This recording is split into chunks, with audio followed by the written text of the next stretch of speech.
Hey everyone, this is Film Conscience, where the voices in my head do the talking. Over here we have Philip, the critical, technical side of me, and over here we have Ringo, the emotional, intuitive side of me. And today, we're going to be looking at Disney's Alice in Wonderland. A retelling of the classic Lewis Carroll story in which Alice returns to Wonderland in order to slay the Jabberwocky. Well, take it away, you guys. I just don't know where to start. I really don't. It's going to be so hard talking about this movie. It's so harmless, and yet I'm about to bash the crap out of it.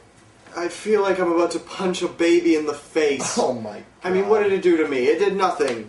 And yet here I go. Oh, I can't do it. I can do it. This movie should not have been so forgettable. I mean, Tim Burton and Alice in Wonderland. I know, It sounds like a match made in heaven. But instead, it matches up as well as fire and human flesh. Oh my God, it's actually so sad talking about this. I was so optimistic. I was actually really looking forward. Tim Burton, what happened to those days where you were churning out classics like Ed Wood and Edward Scissorhands and some other movie with Edward in the title? Alright, time to get serious now. I think that the big problem wasn't so much the directing, actually. Okay. I think it was with the writing. Okay. And what was it about the writing? Well, it actually had a plot. And I don't mean, a girl who's trying to find her way back home. Right. I mean a fucking war movie plot. I mean, it's ridiculous. It's true. And because of that, the characters have functions. Oh, yeah. And that's where it was lost for me. I mean, they have all these intricate relationships and this inner conflict. Yeah. This isn't 6 Feet Under. These are nonsensical creatures in Wonderland. Yeah. Oh, I'm sorry, Underland. Underland. Why? Oh my God. You know what this feels like? What? It feels like a kid in middle school writing Alice in Wonderland fan fiction and failing miserably. Oh my God, yeah. Why? Well, for 2 reasons. Number 1, the kid just makes some shit up that rapes any of the integrity that Lewis Carroll's story had left. Yeah. And 2, you can't just piece it all together like a neat little puzzle, because all the parts are completely unrelated to one another. Yeah. It's like trying to string a story together using different song lyrics. It just doesn't work.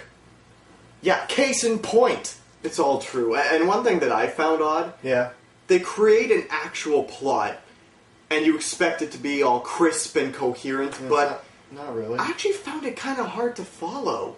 Yeah. It's like the problem is they throw all these stupid little details at you that you're desperately trying to remember, hoping you don't forget because they seem important. Yeah. But they really don't have any importance in the grand scheme of things. I mean, what is this? We're making a murder mystery now?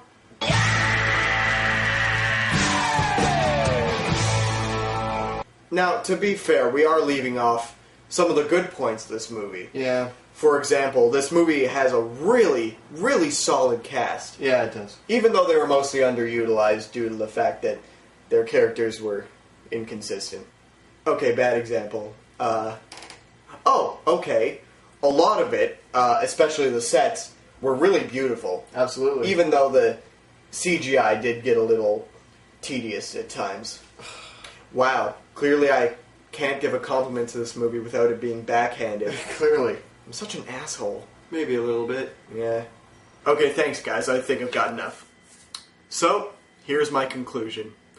Disney's Alice in Wonderland somehow lost the magic and whimsy of the original story and just feels very flat. There are some great actors, but they only deliver decent performances at best.